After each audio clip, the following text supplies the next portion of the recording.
In this lesson, we're looking at Unit 7, Chapter 7, Exponential Functions. We're going to look at the characteristics of exponential functions. Okay, first of all, the topic deals with Section 7.1, characteristics of exponential functions, and the focus is going to be on analyzing the graphs of exponential functions.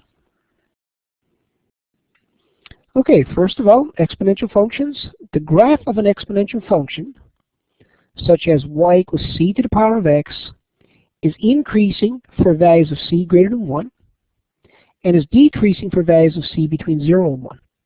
And you can see that from the two examples that you see here.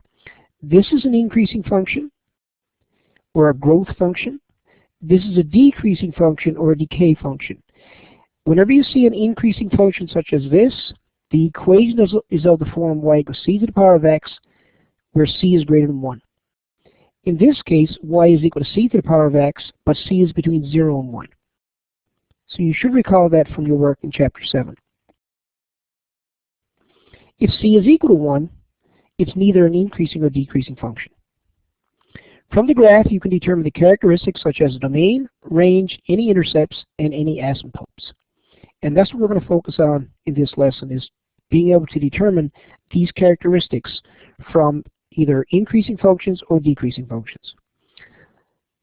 Now, if you look at both graphs here, you can see that there are some common characteristics between the both graphs. The domain of both graphs is all real numbers. I can find points on both graphs for all values of x. The range of both graphs is y such that y is greater than 0. I can only find points on this graph for values of y greater than 0. And I can only find points on this graph for values of y greater than 0. And because of that, the horizontal asymptote is the line y equals 0, which of course is the x-axis. The graph comes very, very close to the x-axis, but never ever touches it here. The same is true here. It comes very, very close to the x-axis, but never ever really touches it. Both graphs have x-intercepts of 0 and 1, and both graphs do not have a y-intercept. Excuse me. Exponential functions is a function of the form y equals c to the x, where c is a constant, greater than 0, and x is a variable. And again, both of these are exponential functions. Again, very important you recognize if c is greater than 1 is a growth function. If c is between 0 and 1 is a decay function. Let's have a look at the first example here where c is greater than 1. Let's start it with the function y equals 2 to the power of x. Note again that c is greater than 1. Let's create a table of values for this function. Let's graph it, and let's look at the characteristics of this particular function. If x is negative 3, 2 to the negative 3, you should of course quickly recognize and be able to determine is really 2 to the power of 3. When I bring it to the denominator, the sign of the exponent changes, which of course is 1 over 8. In a similar way, 2 to the negative 2 is 1 over 4. 2 to the negative 1 is a half. 2 to the 0, of course, is 1. 2 to the 1 is 2. 2 to the 2 is 4. 2 to the 3 is 8. If I plot these points, this will be the graph of the exponential function y equals 2 to the power of x. So let's proceed to do that. I got negative 3 and 1/8, somewhere around here. Negative 2 1/4, a little bit higher. Negative 1 1/2. Oops, I should realize here that my axis is actually in multiples of a half, so there's a half there. And there's a quarter right there, okay? So here's 1/2. I've got 0 and 1. I've got 1 and 2. And 2 and 4. And finally 3 and 8.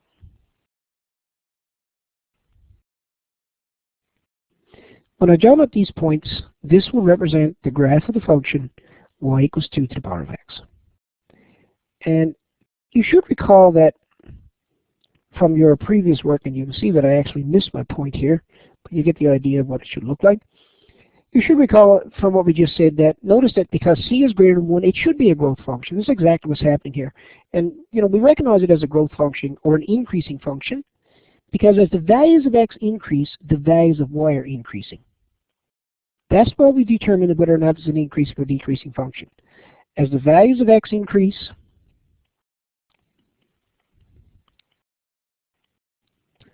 the values of y decrease.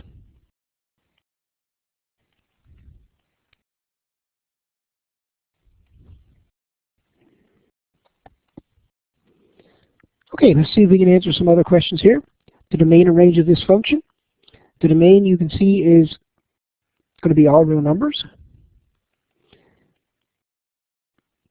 because I can find points on this graph for all possible values of x. The range is the values of y that you can find points on the graph. The values of y you can find points on this graph are values of y greater than 0.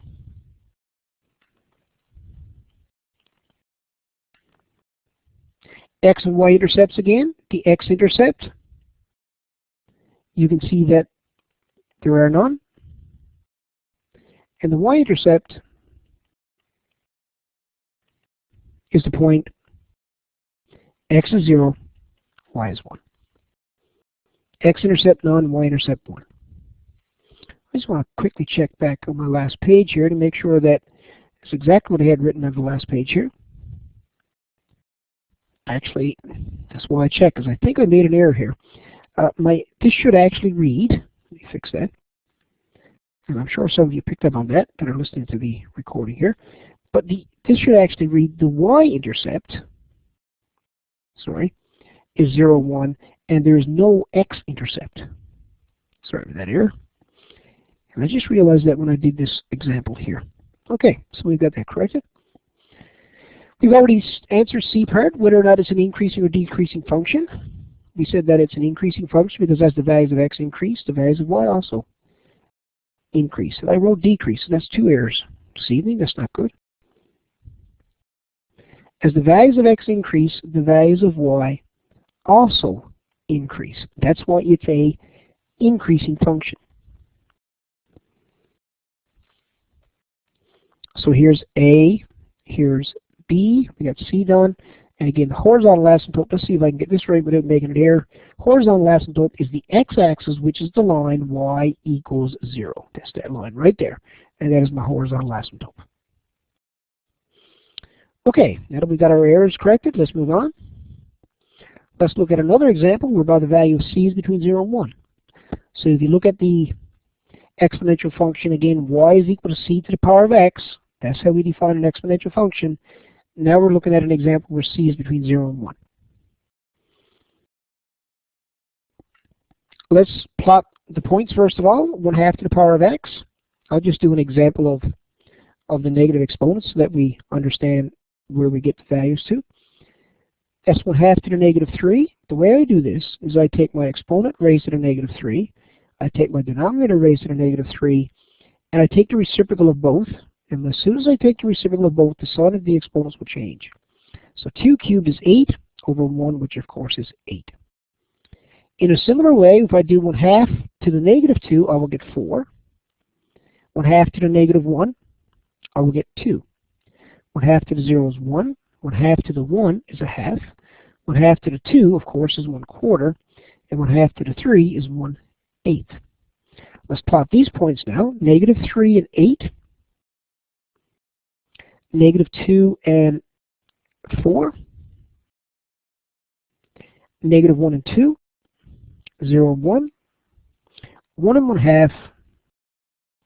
2 and 1/4. 3 and 1/8.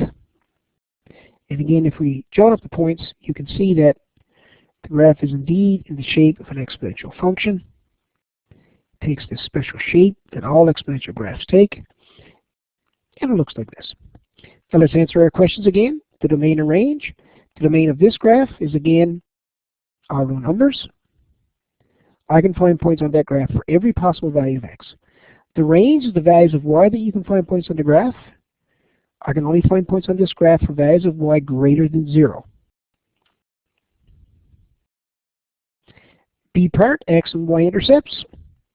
My y-intercept, of course, is 1.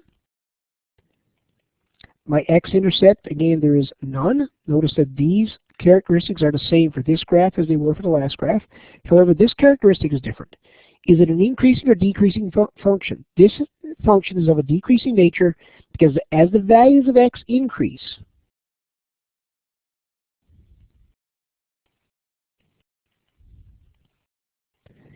the values of y decrease. Hence, it's a decreasing function. And of course, same characteristic for the horizontal asymptote is again the line y equals 0, which of course is the x-axis. So there's an example of both an increasing function and a decreasing function. Again, if c is greater than 1, it's a growth function or an increasing function. If c is between 0 and 1, it will be a decay function. Okay, we're trying to determine the equation of this function here. Which function of the form, what function of the form y equals c to the x can be used to describe the graph shown? Well, first of all, if we look at the function, we can see that it's a decreasing function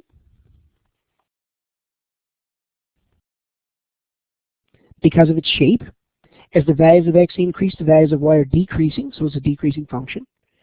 Because it's a decreasing function, we should know now that the value of c is going to be between 0 and 1. So when I find the value of c here, if I get something other than a value between 0 and 1, I know I got something gone wrong here.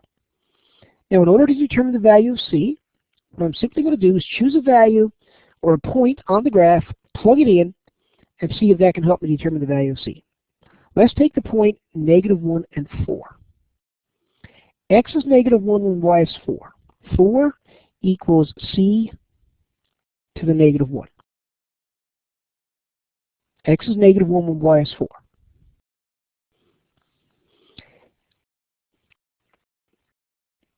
Can I rewrite this function in such a way that I have the same exponent? Because if I can, then the bases will be the same. So can I write the 4 on the left side with an exponent of -1? That's a simple question. And the answer is yes. If I were to rewrite 1 over 4 to the -1, that's the same as 4. Now, let me prove that to you. 1 over 4 to the -1 is again 1 to the -1 over 4 to the -1, using a simple law of exponents. Again, another law says that if I switch these things around, the sign of the exponents will change and I get 4. So I've rewritten by 4 as 1 over 4 to the -1. Because I now have the same exponent, the base has got to be equal. So c is equal to 1/4. And that makes perfectly good sense that c would be 1/4 because we already said that the value of c has to be between 0 and 1. Now I could have done that with another value of, another point on that graph. I could have chosen the point -216. That would have also helped me determine the equation of that graph. Okay. What is which function of the form y equals c to the x represents the graph shown? Now this graph wasn't joined up when I captured it, so I really should join it up because it's really not a function until I join the points here. There we go. So I've now joined the points. You just saw me do one like that, so why don't you pause the recording at this point and see if you can do this when you get the correct answer. And when you're done, all you need to do is continue with the recording. Okay, I'm going to do this one. Hopefully you've paused it and had an opportunity to try the question. Again, we know it's a function of the form y equals c to the x. It's again a decay function or a decreasing function because the values of y are decreasing as the values of x are increasing. So again, I know that the value of c has to be between 0 and 1 when I calculate this. So I do this one just like I did the last one here. I'm going to start with y equals c to the x. I'm going to choose a point on my graph, -2 and 9. X is -2 and y is 9. Again, I need to rewrite the 9 with an exponent of -2. So if I were to write that as 1 over 3 to the -2, I would end up again with like exponents, so therefore my bases have to be equal. So 1 over 3 is equal to c. So the equation of this function is y equals 1/3 to the power of x. Now you could have done it another way as well, because it's a multiple choice question. You knew that it had to be b or d, because c had to be between 0 and 1, recognizing the fact that it's a decay function. You could have simply chosen the point -2,9, plugged it in for x and y, and saw which of these two functions it worked for. So if x is negative 2, y is 9, because I'd have 1 over 3 to the negative 2.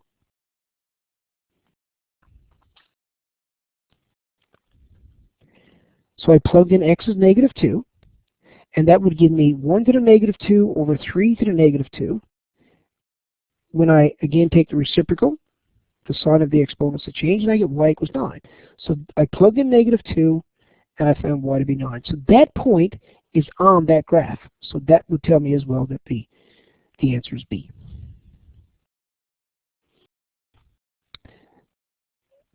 Last example here, which function represents a decreasing function? Look at the 4 options that are there. Again, try it.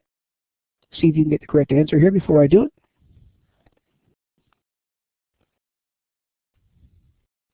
Which function represents a decreasing function? Again, for it to be a decreasing function, the value of c has to be between 0 and 1.